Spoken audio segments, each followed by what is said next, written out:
말씀의 제목 따라 하겠습니다. 내가 왕이니라. 내가 왕이 아니라 예수님이 왕이라는 말씀이시죠. 요한복음 7장에 보면은 초막절이라고 하는 절기가 돼서 보통 다 예루살렘으로 절기를 지키러 올라가는데 예수님이 올라가실 채비를 안 하고 계셔요. 그래서 예수님의 형제들이 아니 예수님 왜 명절에 안 올라가냐고 많은 사람들에게 나타내시라고. 그러자 우리 예수님이 하시는 말씀이 아직 때가 아니다 이렇게 말씀하시면서 안 올라가시는 겁니다. 자, 이 때가 뭡니까? 십자가의 때를 말씀하시는 거죠. 예수님께서 그 이후에 이제 초막절 그 명절에 예루살렘을 올라는 가시지만 사람들에게 드러내지는 않으십니다. 왜냐하면 사람들에게 드러나면 사람들이 예수님을 죽이려고 하기 때문에. 그래서 예수님께서 그때 죽음을 이제 피하시지요. 우리 예수님께서 이렇게 끝까지 자기 자신을 드러내지 않으셨다면 예수님은 십자가에 죽지 않으셨을 거예요. 그런데 우리 예수님께서 십자가에 죽으신 이유는 예수님이 세상에 자신을 드러내셨기 때문에 죽으신 거죠. 그러면 예수님은 자신을 누구라고 드러내셨느냐? 우리 예수님은 자신을 하나님이라고 나타내셨습니다. 요한복음 5장 18절에 보면 유대인들이 이로 말미암아 그랬습니다. 이로라고 하는 것은 예수님이 자신을 하나님이라고 하신 것, 그것으로 말미암아 더욱 예수를 죽이고자 하니 이는 안식일을 범할 뿐만 아니라 하나님을 자기의 친아버지라 하여 자기를 하나님과 동등으로 삼으심이로라 그랬어요. 예수님이 자기 자신을 하나님이라고 하셨기 때문에 사람들이 예수님을 죽이려고 하는 거죠. 또 예수님께서 예수님을 왕이라고 하시기 때문에 사람들이 예수님을 죽이려고 하는 겁니다. 여러분, 대제사장들과 유대 지도자들은요, 예수님이 자신을 하나님이라고 한 것을 인정하지 않을 뿐만 아니라 신성모독으로 여겼습니다. 그 예수님을 죽이고 싶은 거예요. 그런데 당시 이스라엘은 로마의 식민지였기 때문에 재판하고 처벌할 권한이 유대인에게 없고 로마 황제가 파견한 총독에게 그 권한이 있었습니다. 그래서 이 유대 지도자들이 빌라도 총독에게 예수님을 고발하죠. 예수님이 자기를 하나님이라고 하니 재판에서 죽여주세요, 사형시켜주세요라고 고발을 해요. 근데 그때 빌라도가 거부합니다. 왜냐하면 그건 종교적인 문제가 아니냐, 너희 나라의 종교적인 문제가 아니냐, 그걸 왜 로마가 재판을 하냐, 그리고 거부를 해요. 그러니까 이 유대 지도자들이 예수님을 죽일 수 없게 되니까 어떻게 하느냐면 이제 그들이 그 예수님의 죄목을 바꿉니다. 뭐라고 바꾸냐면 예수님이 자기를 왕이라고 했다 이렇게 바꾸는 거예요. 그 왕이라고 하는 것은 종교적인 문제가 아니라 정치적인 문제가 되니까 빌라도가 재판을 할 수밖에 없게 되는 거지요.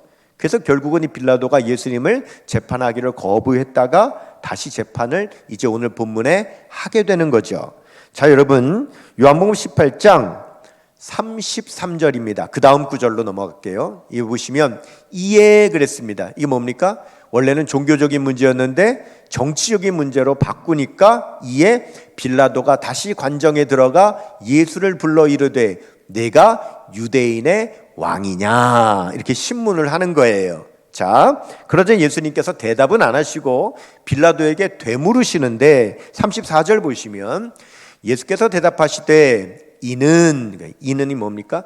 예수님이 유대인의 왕이라고 한 것, 이거는 네가 스스로 하는 말이냐 아니면 다른 사람들이 나에 대해서 너에게 한 말이냐. 이게 무슨 말입니까? 유대 지도자들이 내가 유대인의 왕이라고 그랬다고 너한테 하더냐 이 말이죠. 자, 그 말에 빌라도가 대답을 합니다. 35절 보시면 빌라도가 대답하되 내가 유대인이냐? 네 나라 사람과 대제사장들이 너를 내게 넘겼으니, 이게 무슨 말입니까? 그렇게 말했다 이거죠. 유대 지도자들이 나에게 네가 유대인의 왕이라 그랬다라고 나에게 말했다, 이렇게 대답을 한 겁니다.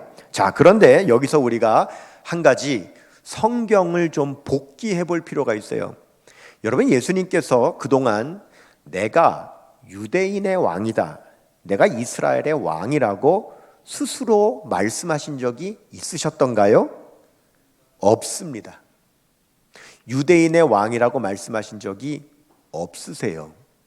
심지어는 백성들이 예수님을 유대인의 왕으로 세우려고 할 때 예수님은 피해 다니셨어요. 자, 요한복음 6장 15절 보시면, 그러므로 예수께서 그들이 와서 자기를 억지로 붙들여 임금으로 삼으려는 줄을 아시고 다시 혼자 산으로 떠나가시니라 그랬어요. 그러니까 예수님이, 빌라도가 예수님에게 네가 유대인의 왕이냐 그러자 예수님이, 사람들이, 유대인들이 내가 유대인의 왕이라고 그러더냐? 내가 그랬다고 그러더냐? 그래, 그랬다, 이렇게 된 거죠. 그런데 예수님은 유대인의 왕이라고 하신 적이 없으시다고요. 그래서 뭐라고 대답하시냐면, 오늘 보면 36절 보시면 예수께서 대답하시되 내 나라는 이 세상에 속한 것이 아니니라. 만일 내 나라가 이 세상에 속한 것이었더라면 내 종들이 싸워 나로 유대인들에게 넘겨지지 않게 하였으리라. 이제 내 나라는 여기에 속한 것이 아니니라, 이렇게 말씀하세요. 무슨 말이냐? 여러분 보십시오. 예수님이 왕이라고 하신 것은 맞아요. 그러나 이스라엘이라고 하는 그 작은 땅에 정치적인 세속의 왕이라고 하신 적은 없으신 거예요. 예수님은 하나님 나라의 왕이라고 하신 거예요. 그래서 이 말씀을 하시니까 빌라도가, 자, 뭐라고 하느냐? 37절 보면 빌라도가 이르되 그러면 네가 왕이 아니냐, 이렇게 묻습니다. 그런데 여러분, 이 빌라도의 질문이 조금 바뀌었습니다. 33절에서는 네가 유대인의 왕이냐 이렇게 물었는데, 지금은 네가 그냥 왕이 아니냐 이렇게 묻는 거죠. 자, 이렇게 질문이 바뀐 건 뭘 의미하냐면, 빌라도가 예수님의 말씀을 어느 정도는 이해를 했다는 겁니다.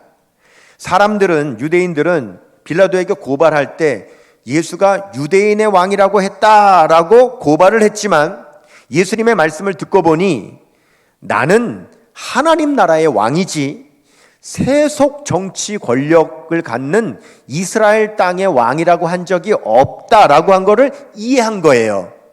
그런데 완전히 하나님 나라의 왕이라고 하는 것을 다 이해를 빌라도가 못했기 때문에, 그러면 너 왕이 아니라는 거냐라고 다시 질문을 한 거죠. 자, 거기에 우리 예수님의 대답이 37절입니다. 예수께서 대답하시되 네 말과 같이 내가 왕이니라. 내가 이를 위하여 태어났으며 이를 위하여 세상에 왔나니 곧 진리에 대하여 증언하려 함이로라. 무릇 진리에 속한 자는 내 음성을 듣느니라. 이렇게 대답을 하십니다. 예수님은 세상의 왕으로 오신 거 맞으세요. 예수님은 왕이라고 하셨어요. 그러나 그 왕은 이스라엘이라고 하는 작은 나라의 세속 권력의 정치적인 왕이 아니라 이 세상에 하나님의 진리를 증언하고 이 세상을 죄 가운데서 구원하시기 위해서 오신 하나님 나라의 왕이라고 말씀하시는 거죠.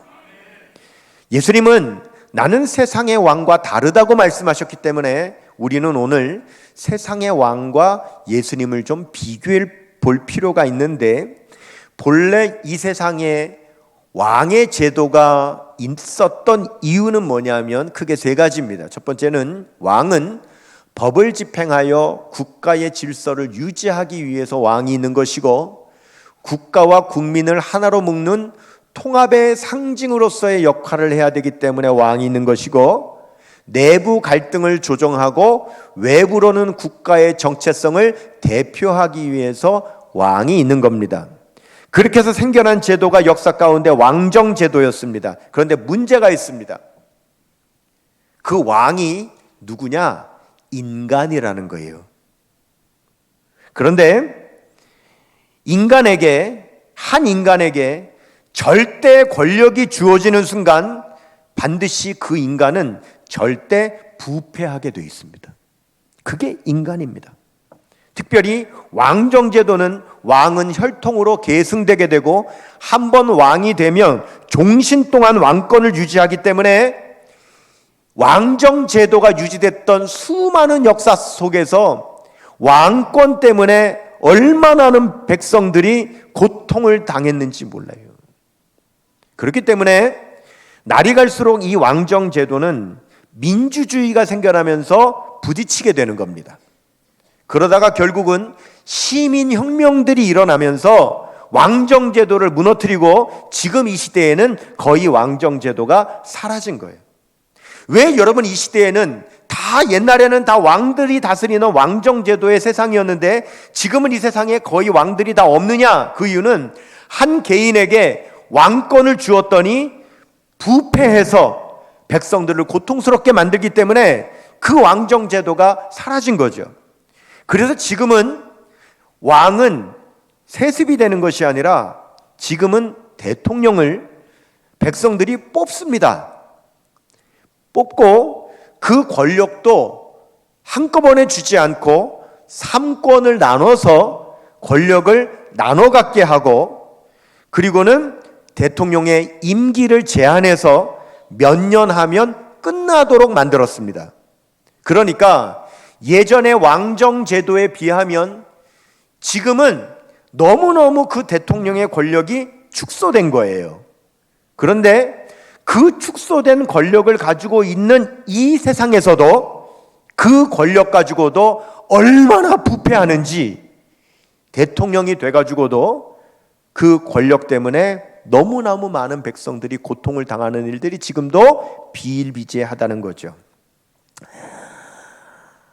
셰익스피어가 그의 희곡 가운데 왕과 관련된 희곡들을 썼습니다. 맥베스나 리어 왕 같은 희곡을 보면 인간은 권력을 가지면 어떻게 되느냐?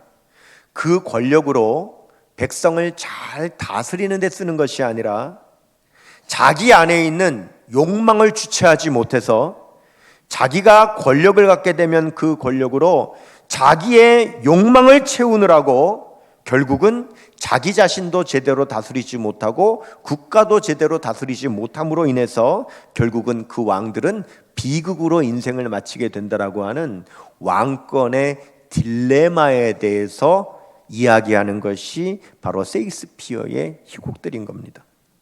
그림 하나 보여드리겠는데 이 그림 계속 제가 그만 보여달라고 할 때까지 보여주세요. 이 그림은 다모클레스의 칼이라고 하는 그림인데요. 시라쿠스라고 하는 왕국이 있었습니다. 그 시라쿠스 왕국의 왕은 디오니시오스라고 하는 왕인데 그 왕이 누구냐면 저 붉은 옷을 입고 뒤에 서 있는 사람이 그 왕이에요. 그런데 왕은 서 있고 왕좌에 한 젊은이가 앉아 있는데 이 젊은이는 저 왕의 신하인 다모클레스라고 하는 신하예요. 근데 지금 왕은 서 있고 신하가 왕의 자리에 앉아 있는 거죠. 왜 이런 일이 벌어졌느냐? 저 다모클레스가 저 디오니시우스 왕을 보니까 너무 부러운 거예요. 권력도 가지고 있지, 부도 가지고 있지. 그래서 왕에게 찬사를 보내는 거예요. 왕이시여, 왕은 권력도 있으시고 왕은 부도 있으시고 저는 왕이 너무 부럽습니다. 그런 거예요. 그러자 이 디오시오니스 왕이 그래? 내가 그렇게 부럽냐? 그러면 내 자리에 한번 앉아봐라. 그래서 앉혀준 거예요. 그래서 이 다모클레스가 왕좌에 앉았는데 깜짝 놀랐어요. 그 머리 위에 지금 뭐가 있어요? 머리 위에 칼이 있는 거예요. 그런데 저 칼이 머리카락에 매달려 있어요. 만일 저 머리카락이 톡 하고 끊어지면 저 서슬퍼런 칼이 떨어져서 바로 이 다모클레스 정수리를 그대로 찍어버리는 거예요. 섬뜩하죠? 자,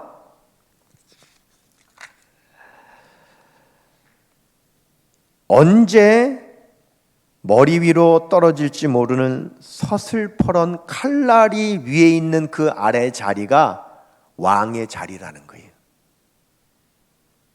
왕의 자리는 결코 편안하거나 행복한 자리가 아니라는 겁니다. 권력과 부 뒤에 숨어 있는 끊임없는 불안과 위험을 상징하는 겁니다. 권력자의 삶은 겉으로는 화려해 보이지만 그 자리는 항상 위험에 노출되어 있는 겁니다. 여러분, 외부에서 보는 성공과 부와 권력이 반드시 그 사람을 행복하게 하지 않는다라고 하는 것을 보여주는 상징이 저 다모클레스의 칼이라고 하는 그림이 우리에게 주는 메시지인 겁니다. 여러분, 저 그림을 보니까 누구 떠오르는 사람 없어요? 됐습니다. 사람에게 왕권과 왕관이 주어졌을 때 그 왕관의 무게를 견뎌낼 수 있는 사람은 세상에 없습니다. 다 부패하는 겁니다. 다 타락하는 겁니다. 그래서 진정한 왕은 사람이 감당할 수 있는 것이 아닙니다. 진정한 참된 왕은 하나님의 아들이신 예수님만이 하실 수 있습니다. 그래서 성경은 예수님께서 이제 왕으로 재림하시면 이 세상이 어떻게 되는지를 우리에게 말씀해 주는데, 요한계시록에 보면 첫째, 예수님께서 재림하시면 왕으로 오시는 예수님은 이 세상의 모든 악의 권세를 다 멸망시키십니다. 요한계시록 20장 10절에 보면 또 그들을 미혹하는 마귀가 불과 유황못에 던져지니 거기는 그 짐승과 거짓 선지자도 있어 세세토록 밤낮 괴로움을 받으리라 그랬어요. 두 번째, 예수님이 재림하시면 하나님의 나라가 이루어집니다. 요한계시록 21장 1절에서 2절 보시면 또 내가 새 하늘과 새 땅을 보니 처음 하늘과 처음 땅이 없어졌고 바다도 다시 있지 않더라. 또 내가 보매 거룩한 성 새 예루살렘이 하나님께로부터 하늘에서 내려오니 그 준비한 것이 신부가 남편을 위하여 단장한 것 같더라. 완전히 새로운 세상이 됩니다. 세 번째, 예수님께서 재림하시면 모든 백성들의 고통이 사라집니다. 요한계시록 21장 3절에서 4절 보시면 내가 들으니 보좌에서 큰 음성이 나서 이르되 보라 하나님의 장막이 사람들과 함께 있음에 하나님이 그들과 함께 계시리니 그들은 하나님의 백성이 되고 하나님은 친히 그들과 함께 계셔서 모든 눈물을 그 눈에서 닦아주시니 다시는 사망이 없고 애통하는 것이나 곡하는 것이나 아픈 것이 다시 있지 아니하리니 처음 것들이 다 지나갔음이러라. 여러분, 만왕의 왕이신 참된 왕이신 예수님이 오시면 우리의 모든 눈물을 닦아주시고요, 우리의 모든 고통을 다 씻어주시는 겁니다. 그런데 이 세상의 권력자들은 백성의 눈물을 닦아주고 백성의 고통을 없애주는 것이 아니라 백성을 고통스럽게 하는 거예요. 우리나라는 삼권이 분립되어 있기 때문에 대통령의 권한이나 국회의원의 권한이나 사실은 같은 권한이죠. 그런데 이 많은 권력을 갖고 있는 사람들이 지금 우리 국민들의 고통을 씻어주는 것이 아니라 계속 우리 국민들을 괴롭게 하고 있는 겁니다. 왜요?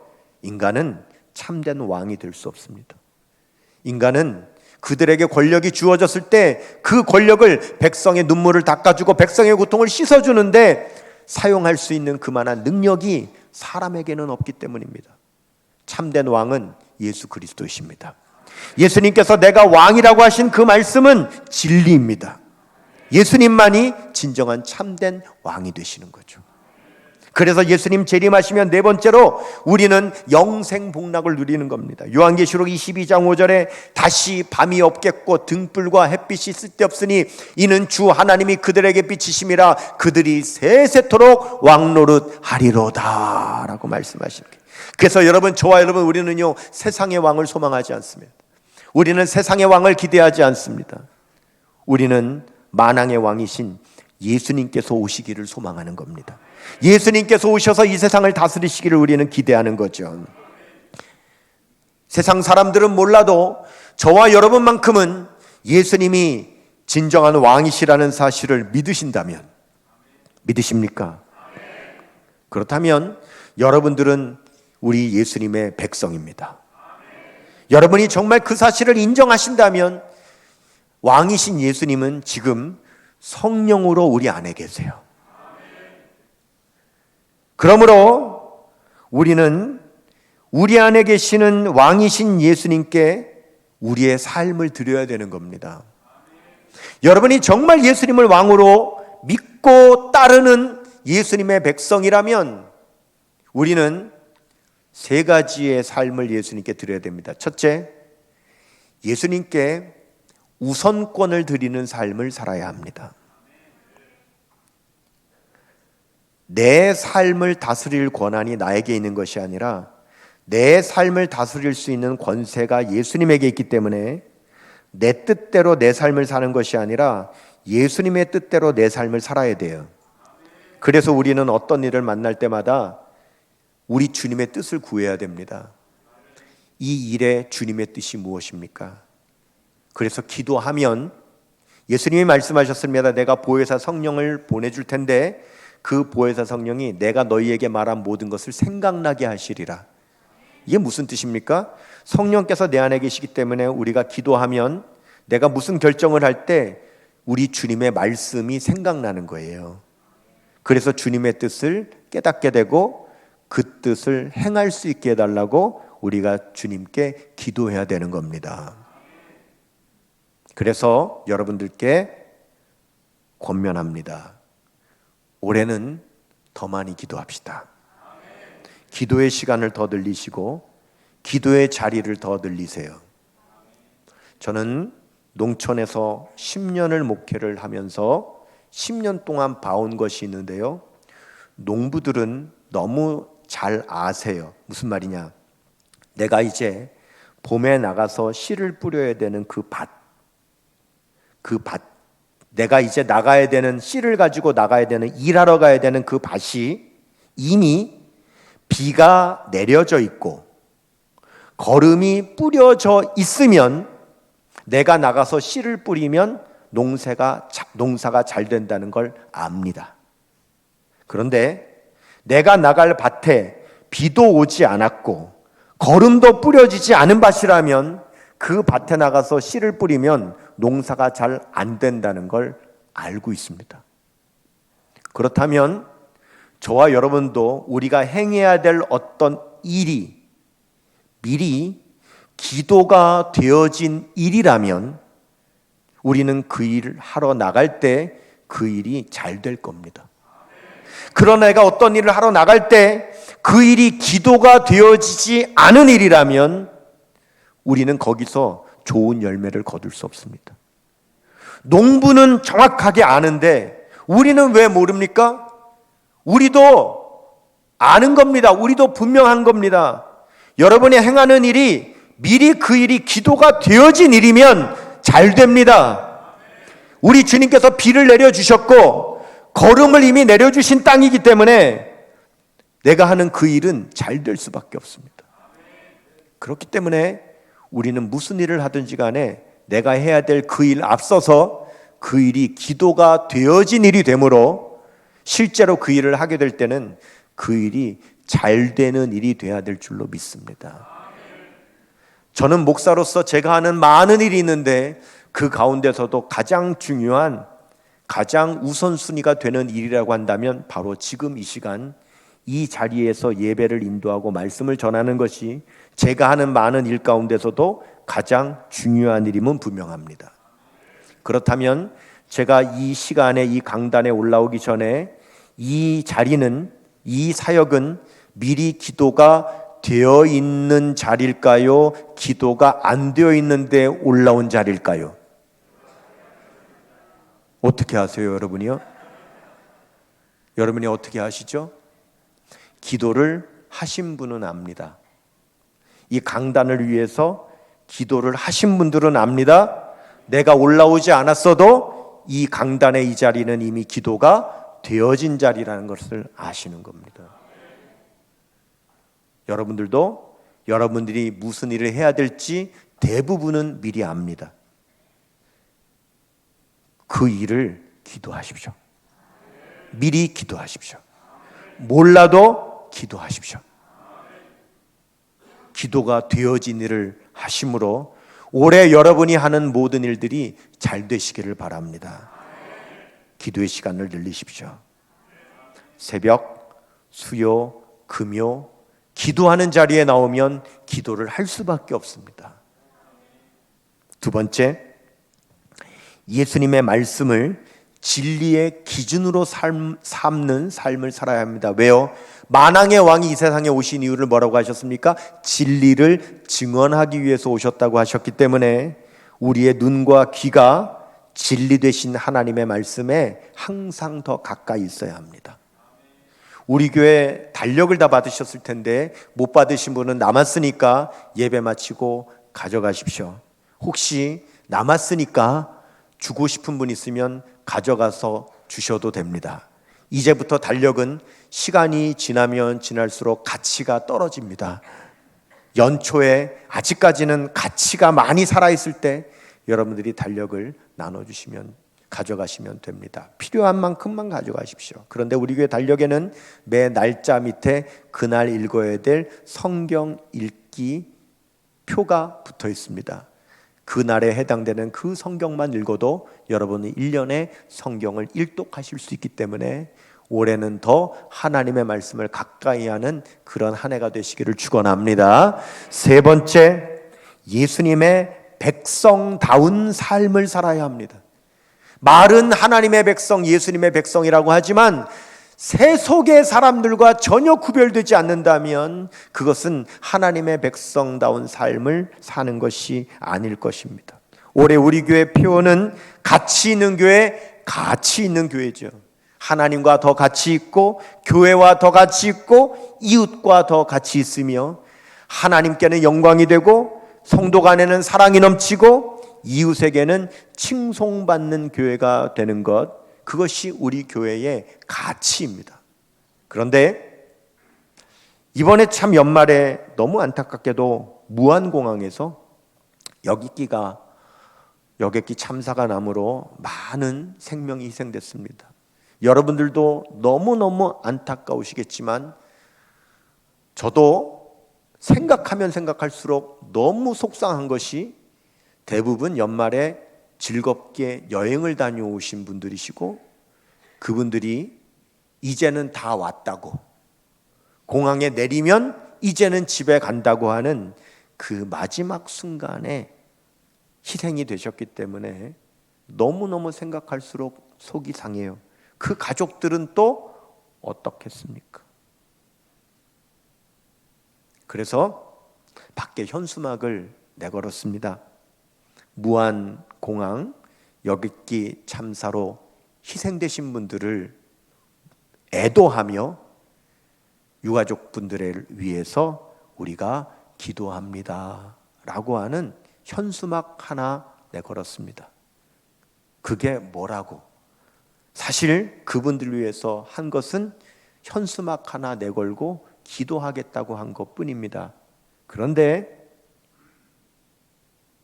그 현수막 하나 내건 것이 너무 좋다고 하는 그러한 여러분의 피드백을 받았어요.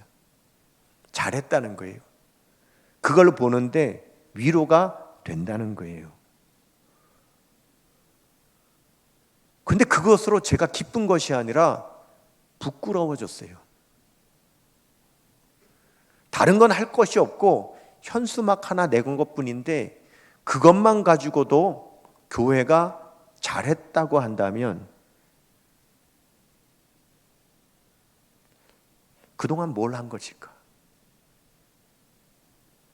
여러분, 우리 교회가 더 이웃과 함께해야 될 줄로 믿습니다.